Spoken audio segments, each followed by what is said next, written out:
Hello friends, നമ്മുടെ പുതിയ വീഡിയോയിലേക്ക് എല്ലാവർക്കും സ്വാഗതം. നമ്മളിന്ന് തയ്യാറാക്കുന്നത് വളരെ ഹെൽത്തി ആയിട്ടുള്ള ഒരു ഡ്രിങ്കാണ്. അപ്പോൾ അതെങ്ങനെ തയ്യാറാക്കുന്നതെന്ന് നോക്കിയാലോ. നമ്മുടെ ഡ്രിങ്ക് തയ്യാറാക്കാനായിട്ട് ഞാനിവിടെ കുറച്ച് കസ്റ്റാർഡ് പൗഡർ എടുത്ത് വെച്ചിട്ടുണ്ട്. നമുക്കിത് ലേശം പാല് ചേർത്ത് ഒന്ന് മിക്സ് ചെയ്തെടുക്കാം. ഇതുപോലെ നമുക്കിതൊന്ന് മിക്സ് ചെയ്ത് കൊടുക്കാം. കട്ടയൊന്നും ഇല്ലാതെ നമ്മൾ നന്നായിട്ടൊന്ന് ഇളക്കി യോജിപ്പിച്ച് എടുത്ത് വയ്ക്കാം. ഞാനിപ്പോൾ നമ്മുടെ ഡ്രിങ്ക് തയ്യാറാക്കാനായിട്ട് പാല് തിളപ്പിക്കാൻ പോവുകയാണ്. അപ്പോൾ അതിനാവശ്യത്തിനുള്ള പാൽ എടുത്തിട്ടുണ്ട്. നമുക്കിനി ഒന്ന് തിളപ്പിച്ചെടുക്കാം. നമ്മുടെ പാല് തിളച്ച് വരുന്നതിനകത്തോട്ട് നമ്മൾ മിക്സ് ചെയ്ത് വെച്ചേക്കുന്ന കസ്റ്റാർഡ് പൗഡർ ആഡ് ചെയ്ത് കൊടുക്കാം.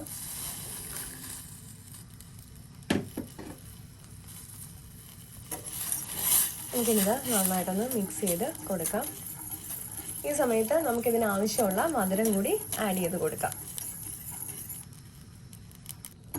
ഞാനിപ്പോൾ ഇതിലേക്ക് പഞ്ചസാര കൂടി ആഡ് ചെയ്ത് കൊടുത്തിട്ടുണ്ട്. ഞാനിപ്പോൾ ഇത് കുറച്ച് ഇങ്ങനെ കുറുക്കിയ പരുവത്തിലാണ് എടുക്കുന്നത്. അതുകൊണ്ടാണ് ഞാൻ അത്രയും പാലെടുത്തുള്ളൂ.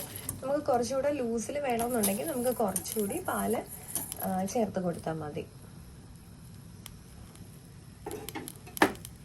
അപ്പോൾ ഇതിവിടെ കറക്റ്റ് പാകത്തിന് തിളച്ച് വന്നിട്ടുണ്ട്. നമുക്കിത് ഓഫ് ചെയ്ത് കൊടുക്കാം. നമുക്കിതൊരു ശകലം തണുക്കാനായിട്ട് മാറ്റി വയ്ക്കാം.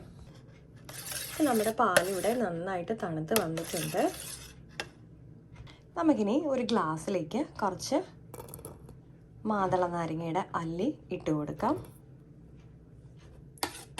നമുക്കിനി ഇതിലേക്ക് നമ്മുടെ കസ്റ്റാർഡ് മിൽക്ക് ആഡ് ചെയ്ത് കൊടുക്കാം.